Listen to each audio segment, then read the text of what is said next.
Hey guys, this is the first episode of my YouTube channel, and also what I think would be a pretty interesting segment for anybody looking to start a small business of their own. Not just necessarily vending machines like I do, but just in general. I'm calling it Supply Talk.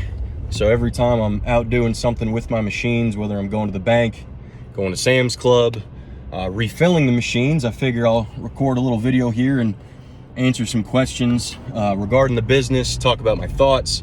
And if you like it, go ahead and give me a like and a subscribe. I just dropped off some more water, restocked my vending machine over at T-Prep in Pilot Point. And shockingly enough, I had a gym, go figure, people are buying water more than anything else. There's free water there, but people are buying my water, so I'll take it. I'm not one to look a gift horse in the mouth, but Prime is a big mover, water is a big mover, Rain is a big mover, and then my beef jerky is a big mover. Everything else, we're just kind of playing around with products right now. I think I probably have too many different energy drink options. I'm gonna cut that down a little bit. But the first, I guess, big question I wanted to touch on, and this is what a lot of my friends have been asking me since I got into the industry, is why vending machines? And it's actually a pretty simple answer. So I'll give you the short and simple answer first, and then I'll go into a little bit more detail here. But vending machines have an incredibly high success rate in terms of small business and entrepreneurship. I believe it's somewhere around 80%, give or take a few percentage points, which was very attractive to me. I'm not risk adverse, but I have a family. I have 3 young boys. I just moved to Texas about a year ago. I started a new job that I care deeply about.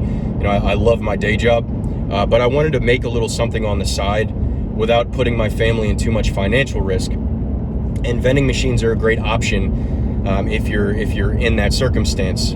Best advice that I read online is to identify the location before you buy the machine. That way, if you're financing, you're not just paying for it outright. You have some steady revenue that you're generating. It looks like there's a brush fire. Interesting. Rural Texas, baby. But what I was saying is, you have a revenue stream to start paying off that finance debt, whether it's credit card, it's small business loan, it's angel investor, private investment, whatever it might be. So you get the location locked up first. That way also you can ensure that the machine that you purchase is going to fit. Now, I did what probably would not be recommended, at least by the folks that I watched, and I went and bought a brand new, very fancy machine. Since it was my first machine, not knowing how much money we're actually going to make it. Right now we're doing about $10 a day, which I won't complain about. It's a little bit better than I expected. But I bought a brand new machine. My return on investment's about 4 years, so it's going to take me a little bit of time to pay it off. Unless, of course, I start placing more machines that make a little bit more money and I can pay the debt down a little bit faster. As far as financing goes, I financed it on my business credit card, not my personal. And that takes me to my next point. Before I placed any machine, months before I even started cold calling, I set up my LLC. Most important thing you can do is to incorporate or set up an LLC. Protect your assets. That way, if your business goes belly up, they can't come after the house or the cars or any of the other stuff. It's totally separate. So I made sure to do that first. There's different ways you can go about filing for your LLC. I used a registered agent. I went through Northwest Registered Agent. Excellent customer service. There's a cost associated with that, of course, so it's going to cost a little bit more to do it through an agent than it would filing on your own, obviously. But it's the peace of mind. I'm pretty organized. I think I'm in sales. I'm an account manager, so I know how to balance a book, balance clients, balance accounts. But it's the peace of mind that I was really paying for. They handled all of my tax document submission to the government. They did all of the filing for me. They set up my EIN, and it only took about 2 weeks. So I think it's worth the money. I believe I paid about $400 in case you're interested. Might be less where you are. I don't know what the other firms charge, but I'm very happy with Northwestern Registered Agent, I believe. They do a great job, but that's why I got into it. I said the short version, but I like to talk. So that's why I got into it. It's a low risk, high reward, fairly easy option, especially if you don't have any kind of business experience like myself. I've worked in sales since 2016, sold a lot of different things from products to services, but I've never run my own business, obviously. So it was a pretty easy avenue to get into entrepreneurship, especially with my family circumstances. So that's kind of the long and the short of it. Outside of that, I just honestly thought it'd be pretty cool. You know, I like technology and I like machines, and I think vending machines are neat. I also like junk food, and of course, ironically, the one machine I have has zero junk food whatsoever. It's all healthy stuff. Another question that I get from a lot of my friends is, what products are you putting in there? Once again, I don't think I'm the best example. So gyms are going to be very different from your standard vending machine. And the main reason I wanted to go to T-Prep is, one, I lift there. I love that club. I'm close friends with the owner, Tino. Shout out to Tino. Runs an excellent business, really sharp guy. If you want to learn a little bit more about him and his belief structure and his business ideology, check out his podcast. It's T-Prep Talk on YouTube. I've been on there twice, so if you want to hear a little bit more about my backstory, please check it out. But yeah, I wanted to get one in my gym, since great gym, awesome customer base, a lot of clients, but no vending machine. So I figured this was a good opportunity. I could work with a friend. He might be a little bit more lenient with me as I figure things out, you know. But that takes me to my next point about buying the first machine. Another reason I went with a brand new machine, of course, is the deck system. So I'm able to run virtual inventory through my Cantaloupe Reader Seed Pro. I don't have Seed Pro set up just yet. It's an extra charge, but I have Seed Live, and so I get daily sales reports. It's very easy to do custom reports. It's easy to build out a territory and a route. Really simple software package, and it comes included with the card reader. Card reader is about $400 unless you go through the vending machine supplier. If they have a deal, I got mine for $350, and then it's $10 a month in a service charge. You can do two-tier pricing, which is nice. I do that, so it's 10 cents to help kind of mitigate the credit card transaction costs, keep a little bit more revenue, or a little bit more profit rather. But I wanted to put one in T-Prep because I thought it was a great opportunity. I could bring a service to the gym. I could partner with a young businessman that I trust, you know, that trusts me as well. We could work together. But also it's a good foray before I go off and start placing these machines in businesses where I have no relationship. I really need to be on top of things. And with the new machine, like I said, it's very easy to use. I have a TCN combo machine. It's refrigerated, so that's going to cost a little bit more. But the owner's manual, everything that you want to do in terms of programming the machine, the instructions have pictures all laid out. So super easy to use, no complaints there. So that's my recommendation, I guess. If you're going to get into this, your first machine, try to put it somewhere where you know the people. They're willing to be a little bit more lenient with you as you figure things out. And if you can swing it, put that new machine in there. I believe in myself and I believe in this company, and I know we're going to grow. So I'm not too worried about the fact that my machine was pretty expensive, and I'm going to need to place a few more to really turn the profits up. But I did that because I'm confident in my own abilities, and I believe in my company, and I know that I'm going to be successful. So I've heard, I think it was Jay Waller maybe, or even Andrew Tate, forgive me here, talking about young entrepreneurs online, the young finance bros getting a lot of shit because they go out and they buy the expensive car right off the bat when all the old heads are telling them, save the money, squirrel it away for a bad day. To a degree, I agree with that. Put some money away in savings. You want to have a little bit of a safety net. But if you believe in yourself that you're going to make more money and you're going to be successful, it's worth it to invest in yourself. Something I tell a lot of the young salespeople that I work with when they're struggling with confidence and they're having trouble on the phones and they're having trouble in meetings making a deal, I ask them whether or not they come off as confident to the client. Very important. Because if you don't show a level of confidence, you're almost advertising that you don't believe in yourself. And I'm a firm believer that if you don't believe in yourself, why should I believe in you? Why should anybody, right? Because if you don't think you're going to be successful, well, I sure as hell don't think you're going to be successful because you've already accepted defeat. So that's my mentality with this, is all of my machines are brand new, state-of-the-art, as nice as can be. I'm future-proofing myself, so if I need to turn one around for a quick sale to recoup some cost, I can get a pretty good return because it's a brand new machine. Also, in the world of technology, 2 years old might as well be 50 years old. So I'm future-proofing myself in the sense that these machines should still be relevant and functional 5, 6, 7 years down the line. regardless of whether or not the mechanics work, the digital and computer aspect of them are still going to work perfectly. So that's why I went with the new machine. Now, if you're younger, you don't have as much disposable income as me, which, trust me, I don't have a ton. I have a family, a young family, and I'm still getting established out here. But if you don't have as much disposable income, then by all means go the used route.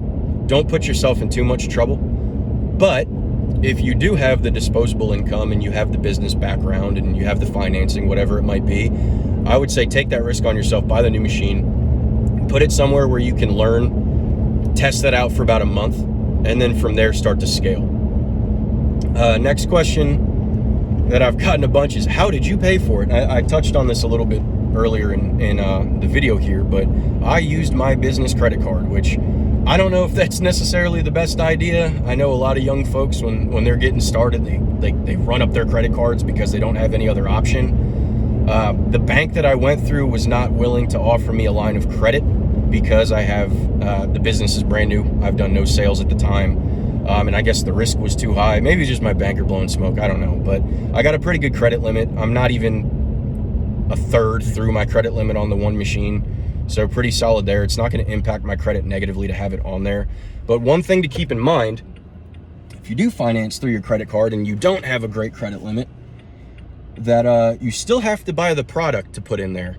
And you're most likely going to want to finance that product with your credit card, right? So make sure that if you're putting that machine on there, you actually have enough money to fill that machine up. You know, it's like you don't want to blow your entire wad on the house and then not have enough money to put furniture in it, because a mansion might look great on the outside, but if you don't have something to sit on, you know, while you're in there, then you're in trouble. So you want to make sure that you reserve at least $500 for product. My machine costs about $350 to fill, and mine's a smaller combo.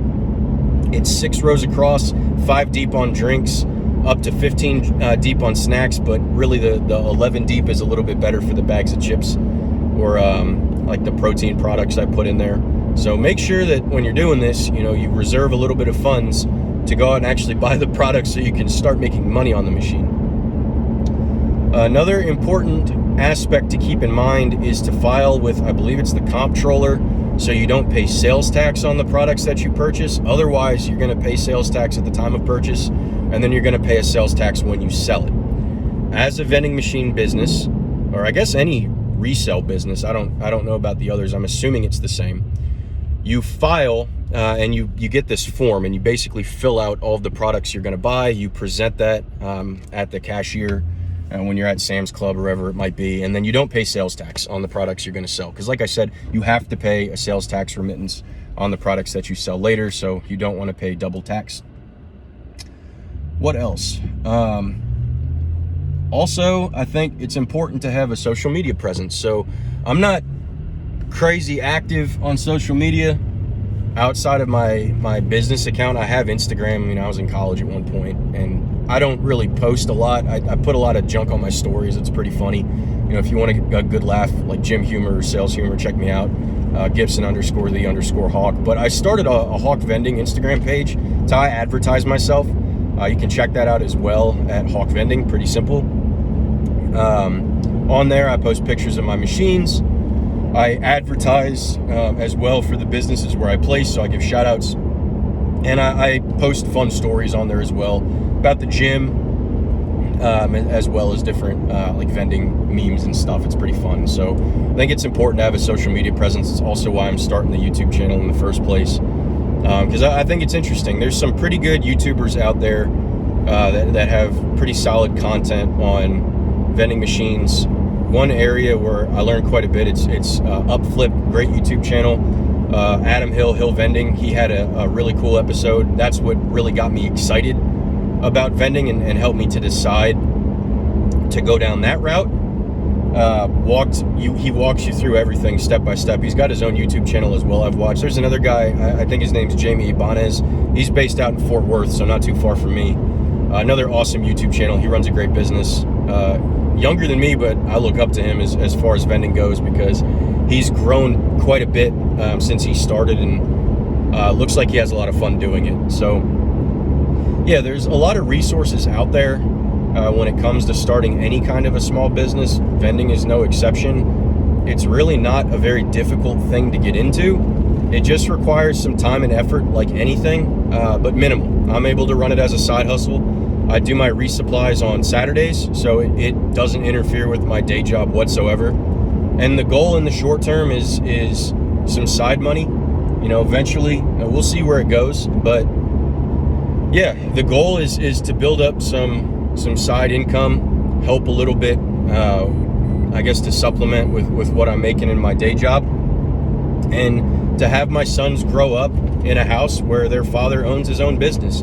Impart some cool lessons on them that maybe they could take one day and start their own thing from the jump, instead of waiting till they're 30 years old with a lot of responsibilities like me. You know, not necessarily the best time. I started this before my twins were born, back in August of 2023, and placed my first machine in February. So timing wasn't the best, but timing's never going to be perfect. You know, there comes a point where you just have to suck it up and take the plunge. For me, I bought the LLC, so I was financially invested and there was no excuse to back out. You know, and from there, you know, I'm $400 in the hole. I got to do something with this, and I really dug in and went forward after that. So I think if you're interested in starting your own business, it's not nearly as hard as it used to be. The internet is an excellent resource. Find yourself a mentor if you really don't know what you're doing, or get yourself a sales job. This is what I'd tell. I was at a career fair the other day, talking to some high school students about my day job, and a few of them were in the business school, and this is the advice I gave to every single one of them that was interested in entrepreneurship. Is I think it's an excellent path to start something for yourself. Is a fantastic idea. That's how you build true wealth. But if that's really what you want to do, go somewhere and work on a commission-based sales job. It's going to teach you how to roll with the punches. It's going to teach you how to deal with constant rejection. It's going to teach you customer service, client management. If you work in a staffing agency like I do, or professional services like I do, you know, it's going to teach you how to balance both customers and contractors, interpersonal skills. You just learn a lot of really valuable life lessons that you can take on and put to work for yourself when you do start your business. Not to mention, commission's great because the more successful you are, the harder you work, the more money you make. So you'll be able to squirrel away quite a bit if you're frugal and take that money to invest directly into your own business. So go and get yourself a commission-based sales job. Sell something that's difficult to sell. Learn the ins and outs of that industry, and then take that knowledge that you learned and put it to work for yourself. I think that's very important. That's what I've done since 2016. I've been in sales my entire career. If you ask anybody that I went to school with, elementary, middle school, high school, they'd be shocked. I was a very shy guy. College kind of changed that, but working in sales completely pulled me out of my shell. You don't have a choice. So yeah, I guess I'll wrap up here. But, you know, hit me up in the likes or in the comments section. Feel free, share any questions that you have. You know, I'll do my best to answer them. I'm still pretty fresh into the industry, but I've worked in sales for quite a bit. You know, like I said, since 2016, I've worked in the revenue generating side of the business for quite some time. So I've got some good insight there. But yeah, hit me up in the comments if there's any questions that you want me to answer in my next video. I'll be happy to do so. But if you've stuck around with me for this long, thanks for tuning into my first video on my new channel. Hit me a like, comment, subscribe, and yeah, we'll see you next time.